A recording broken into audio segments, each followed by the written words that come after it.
नमस्कार, मी रविकांत कुमार, मुक्काम पोस्ट मंद्रुप, तालुका दक्षिण सोलापूर, जिल्हा सोलापूर. आवाज मंद्रुपच्या या युट्यूब चॅनल मध्ये आपल्या सर्वांचं मनपूर्वक स्वागत आहे.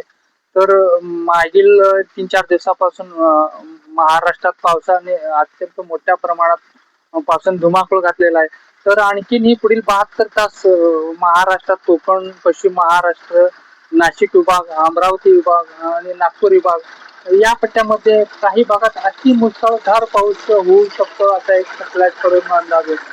तर मराठवाड्याच्या काही भागातील आणि विदर्भ, उत्तर महाराष्ट्र या पट्ट्यामध्ये हलका ते मध्यम तर काही भागात मुसळधार पाऊस होऊ शकतो असा एक सॅटेलाइट कडून अंदाज आहे. पश्चिम महाराष्ट्र, सांगली, सातारा, कोल्हापूर, पुणे याही पट्ट्यामध्ये मोठ्या प्रमाणात म्हणजे अतिवृष्टीसारखा पाऊस होऊ शकतो असा एक सॅटेलाइट कडून अंदाज. तर कोकण किनारपट्टी, मुंबई याही पट्ट्यामध्ये अगदी मोठ्या प्रमाणात पाऊस होऊ शकतो असा एक अंदाज आहे. तर विशेष करून सांगतो की 7-8 तारखेनंतर संपूर्ण महाराष्ट्रात पुन्हा एल निनो सक्रिय होऊ शकतो असा एक अंदाज. म्हणजे पाऊस बंद होऊ शकतो.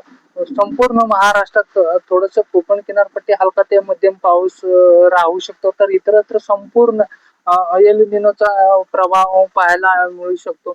तर मागं आपण पाहू शकता या ठिकाणी पेरणीला सुरुवात झालेला आहे. मग या भागात ढगफुटीसारखं मोठं पाऊस रविवारी संध्याकाळी पडलेलं होतं. आज शनिवार आहे. आज वापस या भागात आलेलं आहे. या भागात आता मोठ्या प्रमाणात पेरणीला सुरुवात झालेला आहे. तर आणखीनही सोलापूर जिल्ह्यामध्ये अजूनही काही भागात पाऊस पडलेला नाही. त्याही पट्ट्यामध्ये 7 जुलै पर्यंत हलका ते मध्यम पाऊस होऊ शकतो असा एक सॅटेलाइट कडून अंदाज आहे. त्यानंतर मोठ्या प्रमाणात एल निनो सक्रिय होण्याची शक्यता आहे. धन्यवाद.